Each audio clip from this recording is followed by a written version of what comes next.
from the Cyber Hub bunker and studio. You're tuning in to the Cyber Hub podcast. And now for your host and CISO, James Azar.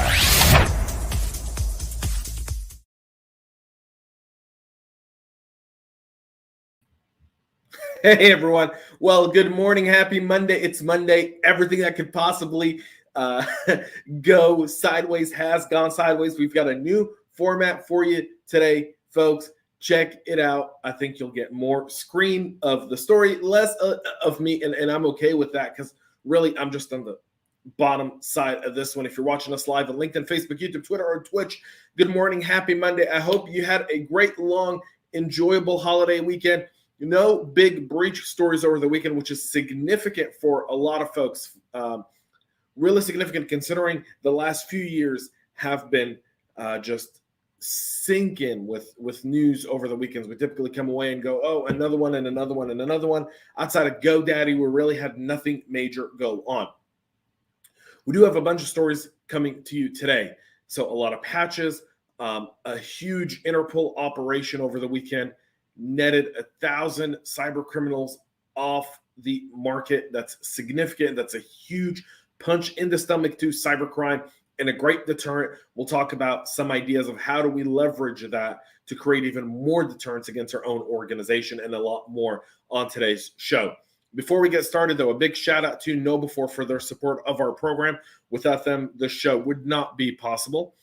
Also, if you have not subscribed to the show, please make sure to do so right now. If you're not following me on LinkedIn, please go do so right now. I've been very quiet the last month or so with the new baby and everything, but now I'm ready to go back active. You guys will see a lot more posts from me going forward. All right, let's get to some of your comments before we drink our cup of coffee. Happy Monday to Matt. Good morning to Anthony. Thank you all for being here. Folks, I've got my double espresso. It's my second of the morning. It's Monday morning. I should have had more. Maybe technical difficulties would have not been, and I wouldn't have started 7 minutes late. But without further ado, let's have a coffee cup cheers. Let's have a great Monday, folks. Let's really have a great week. We're counting down to the holiday weekend. We're counting down to Christmas. Yesterday was the first night of Hanukkah, so happy Hanukkah to everyone. Chag Hanukkah Sameach. I love Hanukkah. It's one of my favorite holidays. We get to eat donuts and like hash browns. Like that's pretty much the holiday. I think if I told you, hey, you got to go on an 8-day diet of hash browns and donuts, you probably wouldn't argue that one. Coffee cup cheers. Good morning to David B. And let's get into our stories. A recently patched Apache HTTP server vulnerability is being exploited. This is coming on the heels of the German cybersecurity agency Cisco warning that they're seeing active attacks. The vulnerability, which is tracked as CVE 2021-40438, is a server-side request forgery that can be exploited against HTTPD web servers that have the mod proxy module enabled.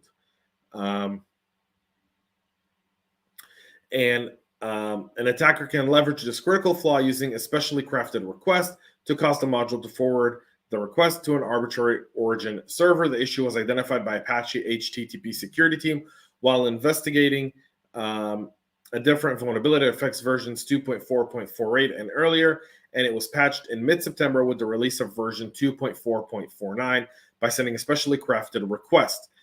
Fastly reported at the time that there's been more than 500,000 servers running vulnerable versions of the HTTPD, but the company pointed out that cloud services like AWS, Azure, and Google Cloud Platform provided protections against such attacks. However, the Cisco advisory and now this alert is showing that this attack is being exploited in the wild as we speak, folks. So make sure you patch your systems. And again, good inventory of what things run on is critical. Really, really critical. We'll move on. Interpol over the weekend arrested over 1,000 suspects that have links to cybercrime. And the story goes on. Interpol, in a coordinated effort, and so Interpol has no arresting capabilities. All right, let's just make that crystal clear. Interpol has zero arresting capabilities on this one, folks.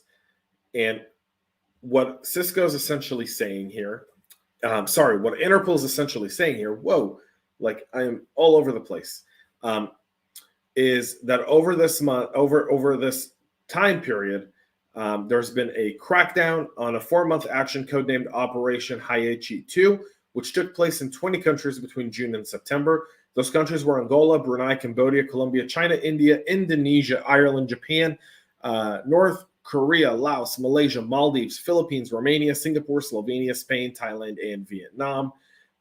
Of the financial aspect of the operation, the authorities have intercepted nearly $27 million and froze 2,350 bank accounts. This is significant. It's a huge blow. It's something we should be leveraging. Cybercrime does not pay anymore. There is a global enforcement on this stuff. Huge. All right. Good morning to Steve Martin and Coffee Cup. Cheers. Thank you for being here, folks. Again, sorry for some of the technical difficulty you guys are seeing this morning. It's a new setup, and I thought we've worked out some of the kinks. We have not. So we'll see what is going on there. We'll move on to our next story here. VMware patches file read and SSRF vulnerabilities in the vCenter server. This was last week, folks, but this vulnerability has still, as of this morning, not been patched by many. The arbitrary file read issue, which is tracked to CV 2021-219-80 and rated high severity, affects the vSphere web client and could be exploited to obtain sensitive information by an attacker who has network access to port 443 on the vCenter server, which is important why you should be disabling port 443 if you don't need it. You should never leave open ports. So a ton of exploits when it comes to this stuff. One, you got to get this patched, all right? Number two, why do you have open ports if you don't use them? That's one of the, that's like when you're setting something up, don't leave a port open if you're not going to use it. Just shut it down. It's like the number one thing in security, but one of the laziest things we often overlook. Get that taken care of, folks. We'll move on to another one for a new Chinotto spyware that's targeting North Korean defectors and human rights activists. North Korea is busy at it again, targeting entities in South Korea by a nation-state APT as part of a new wave of highly targeted surveillance attacks. Kaspersky points out to Scarecroft, also known as APT-37 or Reaper or whatever you want to call it. The actors utilize 3 types of malware with similar functionalities. Versions implemented in PowerShell, Windows executable, and Android application. Although intended for different platforms, they share a similar command and control scheme based on HTTP communication. Therefore, the malware operators can control the whole malware family through one set of command and controls. They are obviously targeting people who are defectors, who are talking about what's going on in North Korea, and human rights advocates that talk about the regime over there. We're starting to see cybercrime being used against these folks more intensely than ever before, and something to keep in mind here as we see that. And finally, the U.S. Department of Commerce has sanctioned 28 organizations from China, Russia, Pakistan, Japan, and Singapore for helping advance and distribute quantum computing technologies to military and nuclear weapon programs. Today's actions will prevent the diversion of U.S. technologies to the PRC and Russia's military advancement and activities of non-proliferation concern like Pakistan's unsafeguarded nuclear activities or ballistic missile programs.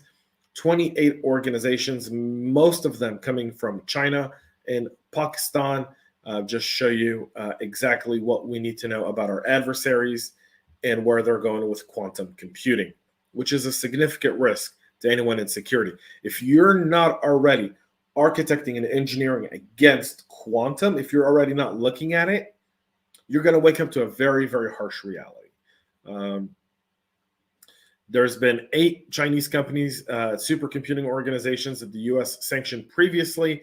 They're now adding to that list as well. We're fighting with sanctions against China, who does not play by the rules. We'll see how that works out for this administration.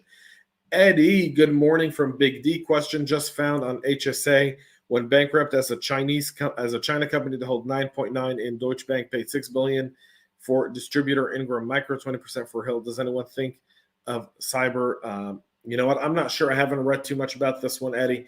I'll get back to you though, man. I'll check this out and then I'll comment after the fact later today. Let me study up on it, and I'll be glad to address it. Folks, we started late today, so I had to cut the program a little bit short, But that's it for our program here today. We'll be back tomorrow at 9 a.m. Eastern time, right here live with another practitioner brief / cyber news. Please make sure to tune in. Please make sure to subscribe, like, comment, save, share, do all the great stuff. It only helps boost up the program, and we really do appreciate it. Until tomorrow, have a great rest of your day. Happy Monday. And don't be caught in the Monday blues. People are counting on it. Get started this week. We're almost at the end of the year, about 32 days left until the end of 2021, and we welcome 2022. And so we'll be talking a lot about that going into December, folks. Till next time, great rest of your day, and stay cyber safe. We love feedback, so make sure to connect with us on social media and subscribe to our podcast on your favorite podcast listening platform.